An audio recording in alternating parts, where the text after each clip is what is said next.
ကျွန်တော်နဲ့ညီလေးကမမျှော်လင့်ပဲစနစ်နှစ်ခုရခဲ့တယ်တစ်ခုကအစတရားချဲတဲ့စနစ်ဖြစ်ပြီးနောက်တစ်ခုကအစတရားရှော့ချတဲ့စနစ်ဖြစ်တယ်ညီလေးကရေရင်အစတရားရှော့ချတဲ့စနစ်ကိုရွေးလိုက်တယ်ကျွန်တော်ကတော့ကျန်တဲ့စနစ်ကိုပဲရွေးချယ်နိုင်ခဲ့တယ်၃ရက်ကြာမှမမျှော်လင့်ပဲမိုးကြီးပြီးကဘာပြက်ခဲ့တယ်လူတိုင်းအိမ်မှာပိတ်မိနေပြီးခြေတလန်းတောင်ရွှေ့ဖို့ခက်ခဲနေတယ်အရင်မြစ်တွေကအကြီးမားဆုံးပြဿနာဖြစ်လာတယ်ကျွန်တော်ကချက်ထွင်တဲ့စနစ်ကိုအသုံးပြုပြီးရှိသမျှပစ္စည်းတွေကိုအကုန်ချက်လိုက်တယ်ချတွေးတာပြီးအစားတောက်တွေကိုချစ်ချစ်ကုတ်ကုတ်စားခဲ့တယ်နောက်ဆုံးမှာတော့ညီလေးနဲ့အတူခက်ခဲတဲ့အခြေအနေကိုကြော်ဖြတ်နိုင်ခဲ့တယ်မိုးကြီးပြီးတဲ့နောက်ညီလေးကကျွန်တော်ကိုအထက်မြင့်အဆောက်အုံပေါ်ကနေတွန်းချလိုက်မယ်လို့မထင်ခဲ့ဘူးမင်းကငါရဲ့ချက်ထွင်တဲ့စနစ်ကိုမလူယူခဲ့ဘူးဆိုရင်ငါဒီစနစ်နဲ့အစားတောက်တွေကိုချက်ပြီးလူကီရဲ့မိသားစုကိုကယ်တင်နိုင်မှာအကူမင်းကအရာအားလုံးကောင်းပါတယ်ဒါပေမဲ့ကိုကျိုးရမ်းကြည့်ရဲ့နောက်တစ်ချိန်ပြန်လဲမွေးဖွားလာတော့ညီလေးကကျွန်တော်ထက်တလန့်စော့ပြီးချက်ထွက်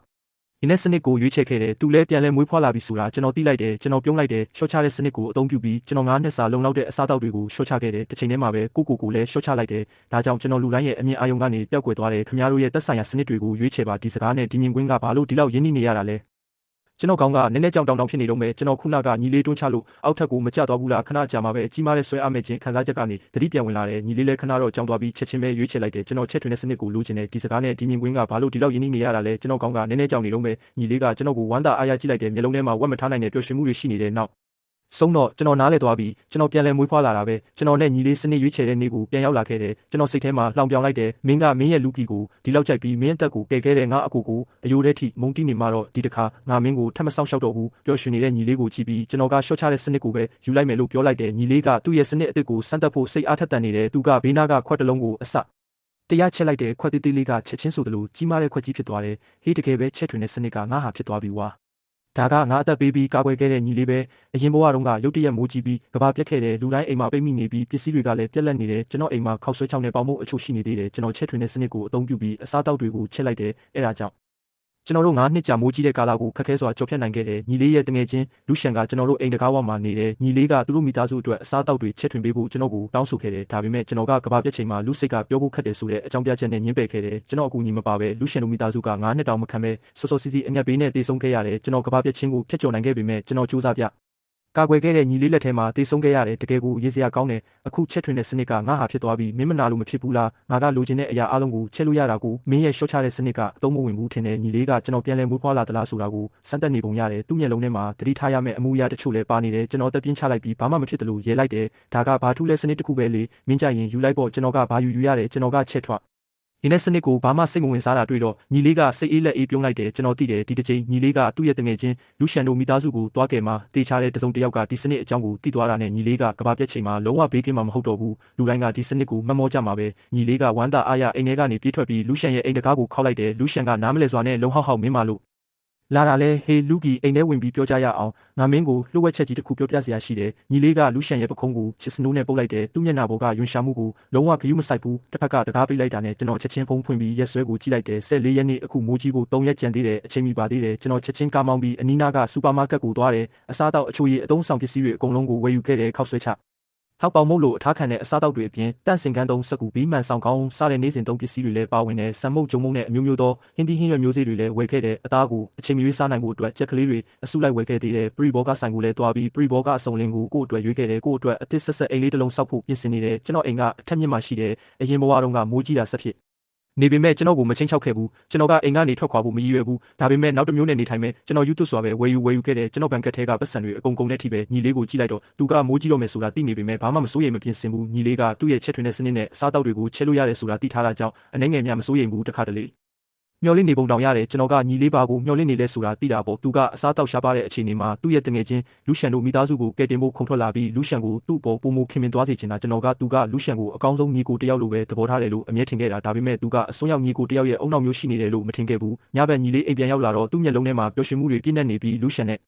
ဘာကတိကဝတ်တွေရထားတာလည်းမသိဘူးမင်းပြောငါသာလူရှန်တို့မိသားစုကိုကယ်တင်ခဲ့ရင်ငါသာသူတို့ကိုကယ်တင်နိုင်ခဲ့ရင်မင်းပြောလူရှန်ကငါ့ကိုပို့ပြီးအရေးထားလာမှာမဟုတ်ဘူးလားညီလေးကမျောလင်းတောင်းတတဲ့မျက်နှာနဲ့နည်းနည်းပျော်ရွှင်နေပုံရတယ်ကျွန်တော်ကအေးဆက်ဆက်နဲ့မဟုတ်ဘူးလို့ပြောလိုက်တယ်ဟေးမဖြစ်နိုင်ဘူးလူကီကငါ့ကိုတေချာပေါက်အရေးထားမှာအကိုတကယ်ပြောပြပါဦးမင်းကငါနဲ့လူကီတို့နီးစက်တာကိုမကြိုက်လို့စိတ်မကောင်းဖြစ်နေတာလားမင်းကကျွန်တော်တို့ထက်နှစ်နှစ်ပိုကြီးတယ်ကလေးလိုများ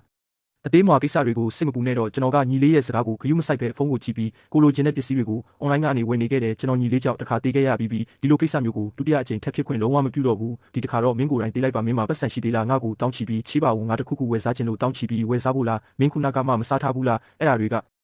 မြန်မြန်ကြေသွားပြီးငါကမြန်မြန်ဘိုက်စားတတ်တာကိုညီလေးကရဲရင်းနဲ့ကတ်လာတယ်ဒါပေမဲ့ကျွန်တော်ကတော့မျက်နှာအေးဆက်ဆက်နဲ့မရှိဘူးလို့ပြောလိုက်တယ်ကျွန်တော်ခုနကရေခဲတစ်တာတစ်လုံးဝယ်ထားပြီးပတ်စံတွေအကုန်ကုန်သွားပြီးမင်းရေခဲတစ်တာဝယ်တာဘာလို့ဖို့လဲရေခဲတစ်တာအတစ်တစ်လုံးလဲချင်တာမဖြစ်ဘူးလားညီလေးကသူ့အမားကိုတီးပြီးချက်ချင်းပုံမှန်အတိုင်းပြန်ဖြစ်သွားတယ်ရဲရင်းနဲ့ပြောလိုက်တယ်မဟုတ်ပါဘူးကျွန်တော်ကတီးချင်ယုံတက်တက်ပါအကိုအခန်းထဲမှာအစားတောက်တွေရှိနေသေးတယ်မဟုတ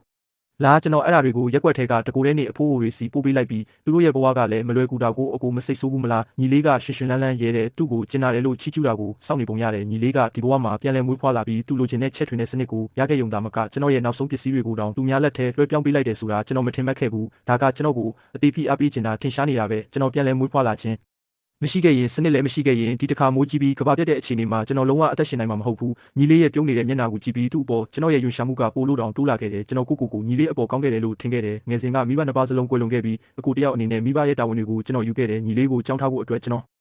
ကြောင်းထွက်ခဲ့ရတယ်ညီလေးစာတော့တာမဟုတ်ပေမဲ့တခါမှအပြစ်မတင်ခဲ့ဘူးသူ့ရဲ့နေထိုင်မှုစရိတ်ကအခြားရွယ်သူတွေထက်အများတန်းပိုများနေတဲ့ဒီပတ်စံတွေကကျွန်တော်စူးစမ်းပန်းစားအလုပ်လုပ်ပြီးရှာခဲ့တာတွေကြီးပဲနောက်တော့ညီလေးကတက္ကသိုလ်မတက်နိုင်ခဲ့ဘူးကျွန်တော်ကတော့ကိုစူးစမ်းမှုနဲ့မြို့ထဲမှာအိမ်တစ်လုံးဝယ်နိုင်ခဲ့ပြီးညီလေးကိုကျွန်တော်နဲ့အတူဒီမှာလာနေဖို့ခေါ်လာခဲ့တယ်ဒါပေမဲ့ကျွန်တော်အိမ်ရဲ့တစ်ဖက်တစ်ကားမှာညီလေးရဲ့ငယ်တငယ်ချင်းလူရှန်နေရဆိုတာမထင်မှတ်ခဲ့ဘူးသူတို့နှစ်ယောက်ငငယ်တုန်းကအတူတူကစားခဲ့ကြတာအများကြီးပဲနောက်တော့လူရှန်တို့အိမ်ပြောင်းရွှေ့ခံရပြီးအိမ်ဖြတ်သိမ်းကြီးအများကြီးရလို့ရွာကနေပြောင်းရွှေ့သွားကြတယ်ဒါပေမဲ့ညီလေးကရုပ်ချောပြီးချမ်းသာတဲ့လူရှန်ကိုတွေ့တာနဲ့ချက်ချင်းကပ်ပါသွားတော့တာပဲနေတိုင်းသူ့နောက်ပဲလိုက်နေတယ်မိုးကြီးပြီးကဘာပြက်ချိန်မှတော့ကျွန်တော်ကသူ့မိသားစုကိုမကူညီဘူးလို့ပြောခဲ့ပေမဲ့ညီလေးကကျွန်တော်မရှိတော့မှကျွန်တော်တို့ရဲ့ပစ္စည်းတွေကိုသုံးပုံတစ်ပုံခန့်လူရှန်တို့မိသားစုကိုခိုးပေးလိုက်တယ်ဒီကိစ္စအတွက်ကျွန်တော့ဘာမှမတတ်နိုင်ခဲ့ဘူးအခြားလူတွေပစ္စည်းလာကိုမှစိုးတာကြောင့်အိမ်တကားကိုတေချာပိတ်ထားရုံပဲတတ်နိုင်ခဲ့တယ်တကယ်တော့ညီလေးရဲ့မျက်လုံးထဲမှာကျွန်တော်ကသူ့အပေါ်မှာဘာနှွေးထွေးမှုမှမရှိတဲ့ယောက်ျားတစ်ယောက်တောင်အရှုံးပေးရတယ်ကျွန်တော်ညီလေးအပေါ်လုံးဝစိတ်ပြတ်သွားပြီးညီလေးကကျွန်တော်လက်မောင်းကိုပြုံးပြီးလာပုတ်တယ်အကိုကအကောင်းဆုံးပဲကျွန်တော်သိတယ်အကိုကဒီလိုကိစ္စသေးသေးလေးအတွက်ကျွန်တော်ကိုဒေါသမထွက်ဘူးဆိုတာကျွန်တော်နည်းနည်းပြင်ပန်းနေပြီးအရင်သွားအိတ်တော့မယ်မင်းလဲစောစောအိတ်ပါကျွန်တော်လဲပြီးကိုအခန်းထဲဝင်သွားတယ်ကိုနေထိုင်စရာနေရာတစ်ခုရှာဖွေဖို့စီစဉ်စပြုခဲ့တယ်လေအားလျက်စစ်ထုတ်လုပ်တဲ့ကိရိယာတွေလည်းကျွန်တော်ဝယ်ယူခဲ့တယ်ဒီလိုဆိုရင်မိုးတဲ့လေထန်ချိန်မှတော့ကျွန်တော်မှမပြတ်တမ်းလျက်စစ်တဲ့အားရနေမှလိုအပ်တဲ့ပစ္စည်းအလုံးကိုကျွန်တော်ပြင်ဆင်ပြီးသွားပြီးအခုတော့ကျွန်တော်ကကျန်တဲ့အချိန်ကိုအေးစစ်စစ်စောင့်ဆိုင်းရုံပဲညီလေးကသူ့ချက်ထွက်ဒီနေ့စနစ်ကိုပိုင်ဆိုင်ထားတယ်လို့ထင်ထားတာကြောင့်လုံးဝမစိုးရိမ်ဘူးသူကသူ့ရဲ့မိုးပိုးလေးတွေနဲ့ရာကနန်းတန်မှုရှိတဲ့အစားအသောက်တွေကိုဝယ်ပြီးကိုအခန်းထဲမှာလှုပ်ဝက်စွာတင်ထားတယ်ကျွန်တော်ကသူ့ပစ္စည်းတွေကိုခိုးမှာကိုကြောက်နေတယ်လို့ပဲကျွန်တော်ဝယ်ထားတဲ့ဒီအိမ်ကိုလုံးဝလက်လျှော့လိုက်တယ်ဒီအိမ်ထဲမှာစက်ပုံးနေရင်ကျွန်တော်ဘလောက်သေးသေးသူတို့ကကျွန်တော်ကိုရှာတွေ့နိုင်တယ်ဒါကြောင့်ကျွန်တော်ကတခြားနေရာတစ်ခုကိုစိတ်ဝင်စားမိတယ်အဲ့ဒါကကျွန်တော်အိမ်ခန်းထဲကလှုပ်ဝက်ခန်းလေးပဲဒါကကျွန်တော်အိမ်ပြင်စင်တုန်းကအထူးတလဲစောက်ခဲ့တဲ့အခန်းငယ်လေးတစ်ခန်းပဲဒီနေရာအကြောင်းကိုကျွန်တော်ညီလေးကိုဘယ်တော့မှမပြောပြခဲ့ဘူးဒီအခန်းလေးကမကြီးဘူးအိမ်သာသေးသေးလေးရဲ့အကျယ်လောက်ပဲရှိတယ်ဒါပေမဲ့တင်းငယ်သွားတဲ့ကျွန်တော်အတွက်တော့ဘေးကင်းရာအခန်းတစ်ခန်းပဲအခန်းရဲ့ခလုတ်ကိုကျွန်တော်ဖုန်းနဲ့ထိန်းချုပ်ရတယ်ဒါကြောင့်ကျွန်တော်ညီလေးရှာတွေ့မှာကိုလုံးဝမစိုးရိမ်ဘူးရှာတွေ့ရင်တော့သူဖွင့်လို့မရဘူးဒီအပြင်ကျွန်တော်ကဆယ်ကနန်းမိုင်ဝေးတဲ့တောကြီးမြက်ခင်းကိုကားမောင်းသွားပြီးရှော့ချတဲ့စနစ်နဲ့မြေတကုံကိုရှော့ချလိုက်တယ်ဒီလိုဆိုရင်အချိန်တန်တဲ့အခါမြေနဲ့မျိုးစေ့တွေကိုအသုံးပြုပြီးဟင်းသီးဟင်းရွက်တွေစိုက်ပျိုးပြီးကိုယ့်ဘာသာကိုဖူလုံအောင်လုပ်နိုင်ပြီးကျွန်တော်ကတစ်ပင်ချို့ကိုလည်းရှော့ချပြီးအတူတူယူလာခဲ့တယ်မျက်စိတမိတ်တွင်းမှာပဲကျွန်တော်မှာထားတဲ့အစားအသောက်တွေနဲ့ပရိဘောဂတွေအကုန်ရောက်လာတယ်ဒီအချိန်မှာမိုးကြီးဖို့တရက်တာကျန်တော့တယ်ကျွန်တော်ကပစ္စည်းလက်ခံမဲ့လိပ်စာကိုအရင်ကနေခဲ့တဲ့ကြဒီလက်ကအိမ်ဟောင်းမှာရွေးလိုက်တယ်အဲ့ဒီရွာလေးကတော့စွန့်ပစ်ထားတာကြပြီးလူတွေမနေတော့ဘူးအိမ်ထဲမှာပရိဘောဂတွေလျှက်စစ်ပစ္စည်းတွေအစားအသောက်တွေပြင်အမျိုးမျိုးသောနေ့စဉ်သုံးပစ္စည်းတွေလည်းပြည့်နေတယ်ကျွန်တော်ကဘယ်သူမှမရှိတော့မှရှော့ချတဲ့စနစ်နဲ့အရာအလုံးကိုရှော့ချပြီးကျွန်တော်ကြိုတင်ပြင်ဆင်ထားတဲ့တစ်တာလည်းထည့်လိုက်တယ်နောက်ဆုံးတော့ကျွန်တော်စဉ်းစားပြီးမှကျွန်တော်ရဲ့ဒီအိမ်လေးကိုရှော့ချပြီးပြန်ယူလာခဲ့တယ်နည်းနည်းဟောင်းနှံ့နေပေမဲ့ပြန်ပြင်ဆင်ရင်တော့နေလို့ရပါတယ်ညံ့ပြီးတိတ်ဆိတ်နေတော့ကျွန်တော်ကကားမောင်းပြီးအိမ်ပြန်လာခဲ့တယ်ဒီပစ္စည်းတွေအကုန်လုံးကိုလှုပ်ဝက်ခန်းနဲ့တည်သွားခဲ့တယ်ညီလေးကဒီရက်ပိုင်းမှာအလုံးပြောရွှင်နေတယ်သူကအရာအလုံးကိုကောင်းကောင်းပြင်ဆင်ထားပြီလို့ထင်နေတာကြောင့်ကျွန်တော်ဘယ်သွားတယ်ဆိုတာကိုလုံးဝစိတ်မဝင်စားဘူးလှုပ်ဝက်ခန်းထဲမှာကျွန်တော်လေးစစ်စနစ်ကိုကြိုတင်တက်ဆင်ထားပြီးဒါကြောင့်အတွင်းထဲမှာနှစ်ပေါင်းများစွာနေရင်တော့အောက်ဆီဂျင်ကုန်သွားမှာကိုစိတ်ပူစရာမလိုဘူးရေတန့်5ဘူးကိုကျွန်တော်မလျှော့ချပဲဘင်းတို့ကိုဖွင့်ပြီးခွက်ငယ်လေးတစ်ခုတည်းသို့လောင်းထက်ကနောက်အတွက်ရေရင်းမြစ်ဖြစ်သုံးခဲ့တဲ့အတွင်းမှာရက်စစ်မီလုံးတွေလည်းတက်ဆင်ထားပြီးကျွန်တော်ဖုန်းနဲ့ခလုတ်ကိုထိန်းချုပ်နိုင်တဲ့တညလုံးတိတိကျကျပြင်ဆင်ပြီးတဲ့နောက်လှုပ်ဝက်ခန်းထဲမှာလုံးဝကိုလေယာမြင်ငယ်လေးတစ်ခုဖြစ်သွားခဲ့တယ်အလွန်သေးငယ်တဲ့ကြက်ကလေးတွေရဲ့အတန်ကလည်းမကြားတကြားဖြစ်နေပြီးပိုးမွားတွေကိုရှာဖွေနေကြတယ်လေယာရဲ့အပြင်ဘက်မှာကျွန်တော်ရဲ့အိမ်လေးလည်းရှိပြအတွင်းမှာလျှက်စစ်ပစ္စည်းမျိုးမျိုးအစုံလင်ရှိတယ်အခုတော့ကျွန်တော်စိတ်ချလက်ချနေနိုင်ပြီးမိုးကြီးဖို့ကိုပဲတိတ်တိတ်ဆိတ်ဆိတ်စောင့်ဆိုင်နေတော့မယ်